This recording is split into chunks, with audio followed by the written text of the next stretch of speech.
What's going on, everyone? My name is Nicholas Merton here at DataDash, and today is February 14th of 2019. Well, folks, I hope you all are having a great day wherever you are. And just when I thought I had covered all of the important news for the day for cryptocurrencies, this piece of news comes out that JP Morgan, one of the largest banks in the world, is creating its own cryptocurrency. Now, there are some positives to this and some actual interesting factors, but at the same time, I think there's going to be a lot of hype and fluff, and the clickbait headlines are already out there. So I want to go ahead and kind of dispel some of the hype and really kind of give an understanding as to what this is with what we've got to work with. So I'll keep it quite short. So basically, the first point I want to get across is cutting out some of the hype. A lot of people see this as a huge sense of hypocrisy. Oh, JP Morgan, the company that's been headed up by Jamie Dimon, who's been absolutely critical on Bitcoin and cryptocurrencies, even having some sense of legitimacy, now creating their own. Well, this isn't so much a cryptocurrency such as Bitcoin or Dash or Litecoin, some kind of peer-to-peer digital currency that anyone can use without the trust of third parties. JP Morgan Coin, the cryptocurrency they're creating, is actually more towards a distributed ledger in this case that's going to be used for a variety of institutional financial services. This is not a crypto that you and I will be able to own. It's something that will be used by broker-dealers, people who deal with large monetary transactions in the financial system. So let's go ahead and talk about what this is all about. Again, the major point here I want to emphasize again is that we will not be able to use this. This isn't like Bitcoin. It's not an ICO. It's something they're simply experimenting with and generating as a way to do basically digital accounting for a variety of services. So what are those? Let's go ahead and talk about them. Well, they're very similar to the services that we've seen in projects like Ripple that have actually been trying to remove a lot of the inefficiencies in the banking system. And this has to do with things, for example, like international payments for large corporate clients. Huge thing. There's trillions of dollars that get wired around the world, not just in, the global remittance market is hundreds of billions of dollars for average everyday people, but for businesses and banks, there are trillions of dollars that get moved around on a yearly basis of capital. So, and this is kind of, again, attempting to provide an alternative to the SWIFT system, something that can settle much quicker, as well as kind of getting into the space as well of using blockchain to remove at least some factors of trust in this case. But again, you're probably still dealing with the select few corporate entities like you are on the Ripple network in this case. Again, people who are trusted banks or actors in this case. So there is still really a trusted third party. It's not like Bitcoin where you have miners with an economic incentive not to want to attack the network.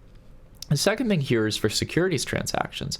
So back in April of this year, JP Morgan had tested a debt issuance on the blockchain of $150 million for a Canadian bank. And it looks like they're going to take this model further. So instead of doing debt issuances in traditional systems, they're actually going to be doing it on this distributed ledger with JP Morgan Coin. The third thing as well that they're going to be doing is the final use would be that huge corporations that use JP Morgan's treasury services, treasury service businesses, to replace dollars they hold in subsidiaries across the world.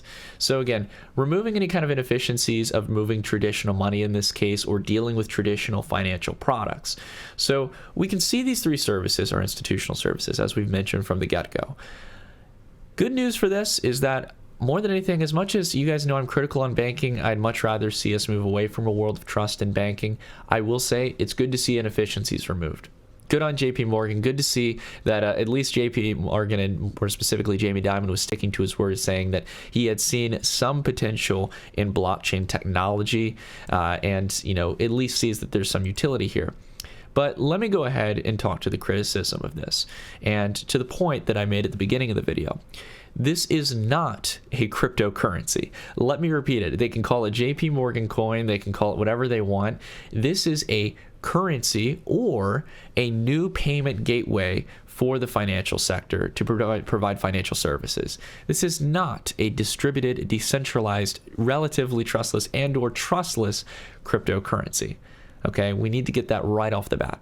Look, I don't expect JP Morgan to do that, because if they don't have some type of centralized control, they not only lose their potential to have ownership of it, but along with that, they need to keep compliant with regulators. And as a bank, there are regulations that they have to meet to. I know it sounds crazy, but again, the major point here I want to make is that there's a lot of hype around this news, guys. I think it's cool to see they're exploring this, but let me tell you something. A bank will never be able to create a cryptocurrency. And if it does, it's building something that is completely disincentivized against what they have in their incentives. It's completely misaligned in this case. They have no incentive to see cryptocurrencies adopted. JP Morgan will never create a legitimate cryptocurrency. And I can tell you all, as usual, it seems like there's a lot of fluff in the space right now. And this is just another example of that. But it is good to see actual use case of a blockchain. I will say that it's good to see at least inefficiencies removed, and hopefully some of those profits that are saved or made from the cut in inefficiencies will be brought back to the consumers. But I have no doubt in my mind that will not happen. So I want to hear what you guys think down below in the comments. Do you think this is positive news to see?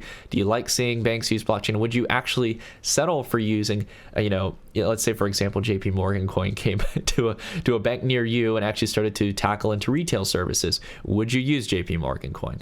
Would we go back to the day where banks are creating their own currencies like they had in the early 1900s, where there's a variety of paper notes tied to the brands of banks that we know and use on a daily basis? I'd like to know what you guys think down below in the comments.